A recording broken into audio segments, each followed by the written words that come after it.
जय लक्ष्मी नारायण। आज सप्लाई एकादशी पर हम आपको गोपी चंदन का विशेष उपाय बता रहे हैं जो आपको उससे बहुत लाभ प्राप्त होगा।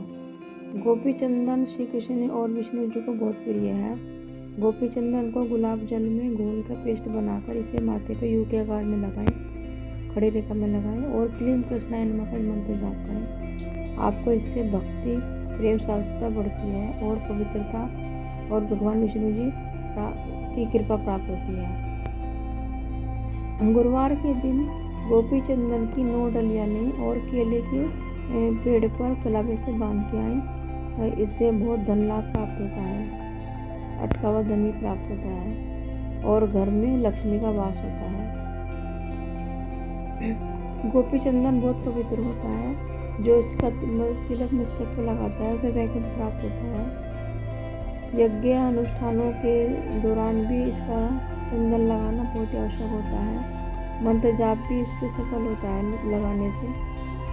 और गोपी चंदन को शिवलिंग पर त्रिपुंड में लगाने से अटका हुआ कार्य पूरा होता है, तुरंत कार्य बन जाता है। गोपी चंदन से कृष्ण जी विष्णु प्रसन्न होते हैं। जो भक्ति से अपने मस्तक पर लगाता है उन्हें सुख शांति प्राप्त होती है। गोपी चंदन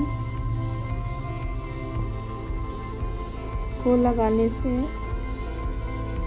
भक्ति बढ़ती है, आध्यात्मिकता बढ़ती है और विशेष ऊर्जा प्राप्त होती है। श्री कृष्ण जी को और विष्णु जी को मोरपंख पसंद है। उन्हें 11 मोरपंख उनके मंदिर में अर्पित करने से हर प्रकार का कार्य बन जाता है।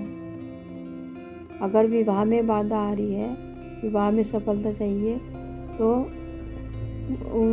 कृष्ण जी का एक छोटा सा मुकुट ले, उसमें मोरपंख जरूर अवश्य लगा हुआ हो, वो श्री कृष्ण जी के मंदिर में अर्पित करें तो और फिर प्रार्थना करें कि विवाह शीघ्र हो जाए।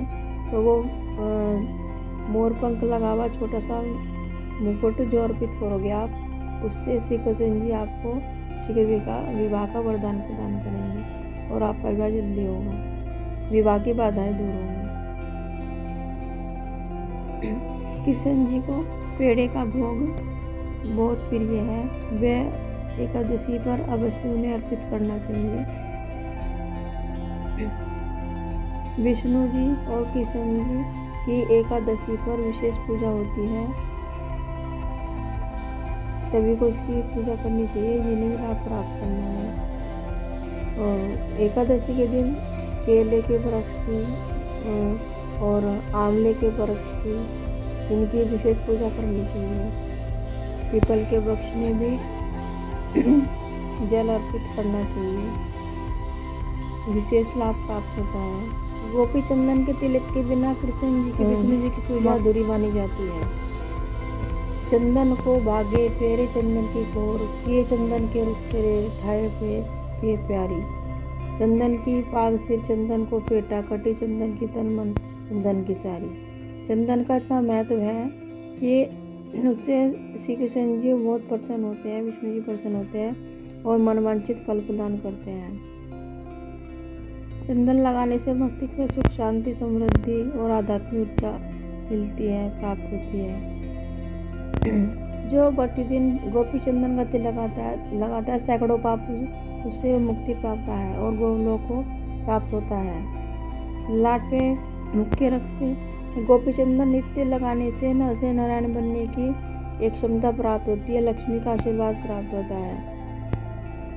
हृदय में भी मस्तक, हृदय और हाथ बाजुओं पर भी चंदन लगाया जाता है। गोपी चंदन धारण करने से ग्रह, राक्षस, यक्ष, पिशाच, भूत आदि पीड़ा नहीं देते। हर प्रकार की नेगेटिविटी से आप सुरक्षित रहते हैं। घर में कोई व्यक्ति बीमार हो तो पीला चंदन पीले कपड़े में लपेट के सिरहाने रख देना चाहिए। वो जल्दी बीमारी से स्वस्थ हो जाता है और उसके पास कोई भी नेगेटिविटी नहीं आती और किसी को स्वस्थ हो जाता है। गोपी चंदन को बाजू में बांधने से विवाह के योग जल्दी बनते हैं। गोपी चंदन को गले में धारण करने से या उसका तिलक लगाने से गले पे वाणी शुद्ध होती है। गोपी चंदन का तिलक लगाने से और गोपी चंदन को नाभि पे लगाने से सारे चक्र शरीर के बैलेंस हो जाते हैं, सब चक्र बैलेंस हो जाते हैं। भगवान विष्णु और कृष्ण जी को पीले वस्त्र पीले फूलों की माला अर्पित करने से दाम्पत्य जीवन सुख में होता है। वीडियो को लाइक करें, सब्सक्राइब करें। भगवान विष्णु को चंदन की माला अर्पित करने से हर कार्य में सफलता मिलती है। वीडियो को लाइक करें।